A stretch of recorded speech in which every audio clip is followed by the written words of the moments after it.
여러분 안녕하십니까? NWN 내외 방송 뉴스를 시작하겠습니다.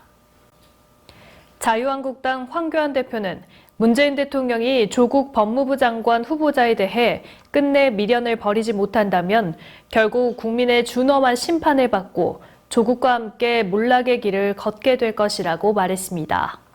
황 대표는 국회에서 열린 최고위원 회의에서 조 후보자는 장관은커녕 서울대 교수를 더 이상 해서도 안 될 사람으로서 문 대통령은 국민의 분노를 직시하고 즉각 임명을 포기해야 한다며 이같이 밝혔습니다. 황 대표는 이 정권 사람들은 공정, 평등, 정의를 외치면서 뒤로는 온갖 특혜와 특권을 누리면서 살아왔다며 그것도 모자라서 온갖 불법과 편법을 동원해 자식들에게까지 기득권을 대물림하려다가 이번 사태로 들통난 것이라고 주장했습니다. 앞으로는 국립공원시설 예약자가 결제를 놓쳐 예약이 자동으로 취소되기 전에 사전 안내를 받을 수 있게 될 전망입니다. 국민권익위원회는 시민들이 국립공원시설 예약을 한 뒤 결제 시기를 놓치면 예약이 자동 취소돼 불편을 겪는 점을 개선하기 위해 자동 취소 전 예약자에게 문자 메시지로 안내하는 방안을 내년 1월까지 마련할 것을 국립공원공단에 권고했다고 밝혔습니다. 한편 국립공원공단은 국립공원 내 야영장이나 대피소, 민박촌 등을 저렴한 비용에 제공하고 있습니다. 문재인 대통령은 어제 서울 농협 본점을 방문해 소재, 부품, 장비 분야 국내 기업에 투자하는 주식형 펀드 NH 아문디 필승 코리아 펀드에 가입했습니다. 문 대통령은 우리나라 경제가 외풍에 흔들리지 않으려면 소재, 부품, 장비 산업의 성장이 필수적이라며 이 펀드가 국내 기업들이 글로벌 전문 기업으로 성장하는 데 든든한 씨앗이 되기를 바란다고 말했습니다. 문재인 대통령이 재임 중 특정 금융상품에 가입한 건 이번이 처음으로 청와대는 일본의 경제보복에 대응해 원천 기술 개발에 매진하는 기업들을 응원하고 민간 차원의 노력에 함께하고자 했다고 밝혔습니다.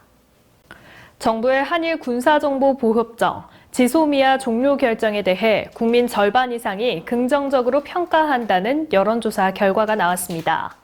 리얼미터가 YTN의 의뢰로 지난 23일 전국 19세 이상 성인 501명을 대상으로 지소미아 종료에 대해 설문조사한 결과 잘한 결정이라는 긍정평가는 54.9%로 집계됐습니다. 잘못한 결정이라는 부정평가는 38.4%였고 모름 또는 무응답이 6.7%였습니다. 앞서 리얼미터가 일본의 백색 국가 배제 조치 이전인 지난달 30일 실시한 화이트리스트 제외 시 지소미아 연장 여부 여론조사에서 찬반 양론이 종료 47%, 연장 41.6%로 팽팽했던 것과 비교하면 종료 찬성 여론이 상승했습니다. 검찰이 한빛 원전 1호기 원자료 수동정지 사건과 관련해 한빛 원전을 압수수색한 사실이 뒤늦게 알려졌습니다. 한빛 원전과 광주지검에 따르면 검찰은 지난 22일 한빛 1호기 업무와 관련된 안전팀, 계측 제어팀과 관계자 자택 등을 압수수색하고 관계자들의 원자력 안전법 위반 여부를 조사하고 있습니다. 한빛 원전 1호기는 지난 5월 원자료 열출력이 제한치를 초과하는 이상 상황이 발생했지만 12시간이 지나 수동 정지했고 이 사건과 관련해 한빛 원전 대책위가 지난 6월 한수원과 산업통상부, 원자력안전위원회를 검찰에 고발했습니다. 온라인 영어 강의 소비자가 늘고 있는 가운데 콘텐츠 품질에는 만족하지만 학습 관리는 부족하다고 생각한다는 조사 결과가 나왔습니다. 한국소비자원이 인지도 상위 4개 사업자의 온라인 영어 강의 수강생 1000여 명을 설문조사한 결과 정보와 콘텐츠 품질에 대한 만족도가 여러 항목 중 가장 높았습니다. 반면 학습 관리에 대한 만족도는 서비스 품질이나 이용 편리성, 호감도 등 정체 항목에서 가장 낮았습니다. 이용자들의 종합 만족도는 5점 만점에 평균 3.61점으로 사업자별로 뇌새김과 야나두, 시원스쿨, 스피킹맥스 순이었습니다. 요미우리 신문이 지난 주말 유권자 1,000여 명을 대상으로 한 여론조사 결과 한국의 지소미아 종료 결정을 이해할 수 없다는 응답이 83%에 달하는 것으로 나타났습니다. 또 한일 양국은 안보 문제에 있어 연계할 필요가 있다는 응답은 72%, 연계 필요성이 없다는 응답은 19%로 나타났습니다. 또 한국을 화이트리스트에서 제외한 것에 대해서는 65%가 지지한다고 답해 제재하지 않는다는 응답 23%를 압도했습니다. 그러나 30세 이하 응답자의 경우 일본이 양보해 한국 입장을 들어줘야 한다는 의견이 42%에 달해 젊은 층일수록 유연한 대응을 요구하는 목소리가 높은 것으로 확인됐습니다. 명승 지정을 놓고 논란에 휩싸인 성락원과 관련해 정재숙 문화재청장은 문화재 지위를 원점에서 재검토하고 국가지정문화재로 지정된 별서 정원 21곳을 전수조사할 방침이라고 밝혔습니다.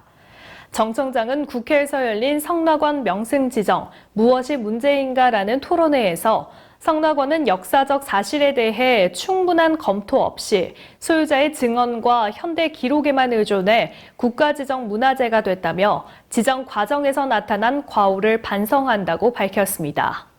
철종 때 이접판서 심상응의 별장으로 알려진 성락원은 1992년 국가지정문화재 사적 제378호, 2008년 명승 제35호로 지정됐지만 이접판서 심상응이 실존하지 않았다는 사실이 확인되면서 논란이 일었습니다. 잉글랜드 프리미어리그 토트넘의 손흥민 선수가 올 시즌 첫 출전 경기에서 풀타임을 소화했지만 공격 포인트는 올리지 못했습니다. 지난 시즌 막판 퇴장으로 받은 징계 때문에 1, 2라운드를 결장하고 이번 뉴캐슬전에 처음 나온 손흥민은 측면 공격수로 선발 출전해 빠른 발을 앞세운 드리블 돌파로 상대 골문을 위협했고 전반 33분 날카로운 발리슛으로 골을 노렸지만 아쉽게 골키퍼 선방에 막혔습니다. 선반 27분 선제골을 허용해 끌려가던 토트넘은 후반 에릭센과 로셀로까지 투입해 반격에 나섰지만 추격에 실패했고 결국 1대0으로 졌습니다.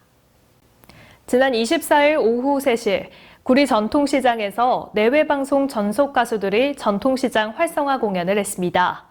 내외방송은 2019년 2월 구리 전통시장 상인회와 MOU를 체결하여 월 1회 전통시장 활성화 공연을 꾸준히 해오고 있습니다. 내외방송 전속 가수들은 매월 공연을 하다 보니 알아보시는 분들도 많고 장군 안타와 가야금 병창 무대에서는 시민들의 큰 호응을 받았다며 함께해 주신 분들에게 감사의 말씀을 전한다고 말했습니다. 이날 출연자는 단장 차영, MC 불꽃머리 박생환, 가야금 병창 최순희 등이 대거 출연했습니다. 네, 아침 저녁으로 서늘함이 조금씩 느껴지고 있습니다. 가을이 우리 곁에 다가온 느낌인데요. 이번 주 목요일까지 전국에 가을 장마가 내린다고 하니 우산 꼭 챙기시기 바랍니다. 오늘 뉴스 여기서 마치겠습니다. 시청해주신 여러분 고맙습니다.